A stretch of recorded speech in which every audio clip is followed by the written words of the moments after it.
Welcome to Ludic Science. Here I am again with another video in the series of operational amplifiers. And today's circuit is an astable multi-vibrator.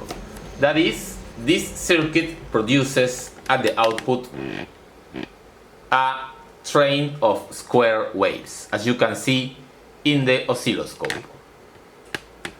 And it is very easy to do.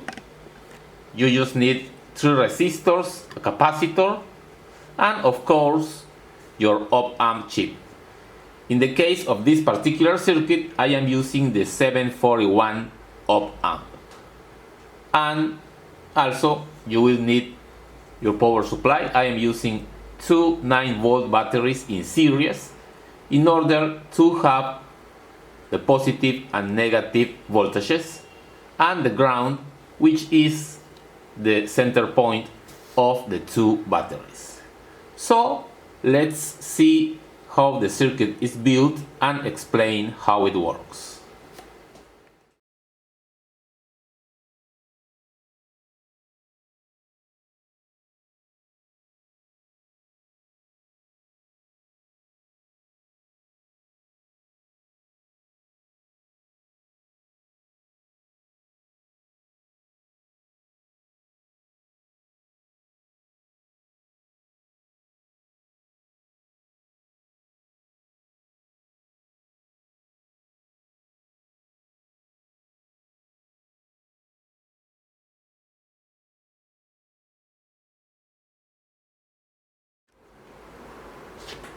The output is at these 2 points, and as we said, is a train of square waves. So, how the circuit works? Okay, as we explained in previous videos, the output of the operational amplifier depends on the relative voltages of the inverting and non-inverting inputs. If the voltage at the non-inverting input is higher than the voltage at the inverting input, here at the output we will have the positive voltage.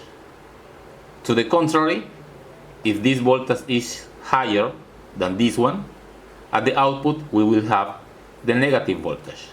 Now suppose that we are in a point where here the voltage is positive, we are at this point, and the capacitor is discharged.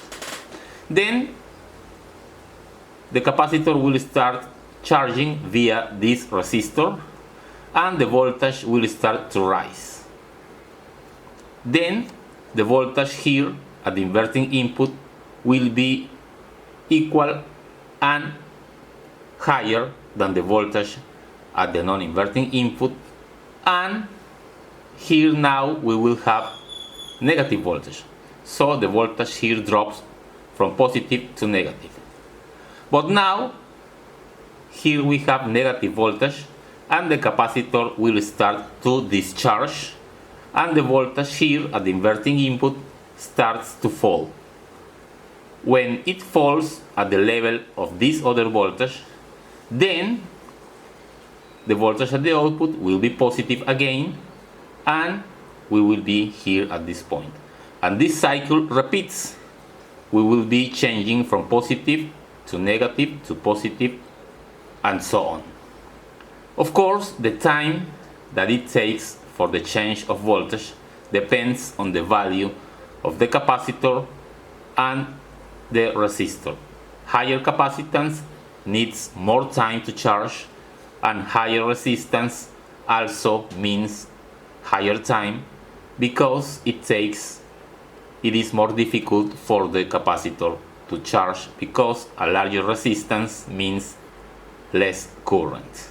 And this time also depends slightly on the value of these 2 resistors from this voltage divider.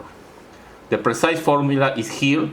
The frequency will be 1 over the period, and the period is given by this expression: 2 times resistance and capacitance, the time constant, times the logarithm of this expression, where beta is given by R2 divided by R1 plus R2.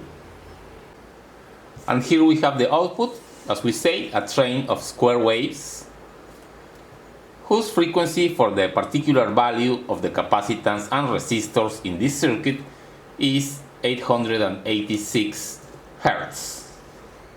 Now we can have variable frequency with a small modification to the circuit, which consists in adding a potentiometer.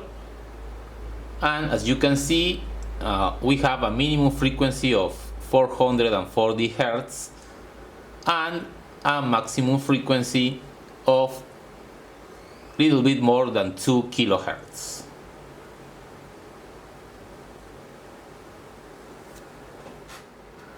At this point in the circuit, you need to add the potentiometer in order to have variable frequency. So there you have it, simple and stable oscillator using op-amp. Hope you liked the video. If that is the case, please visit my Patreon page. Thanks and see you in the next video.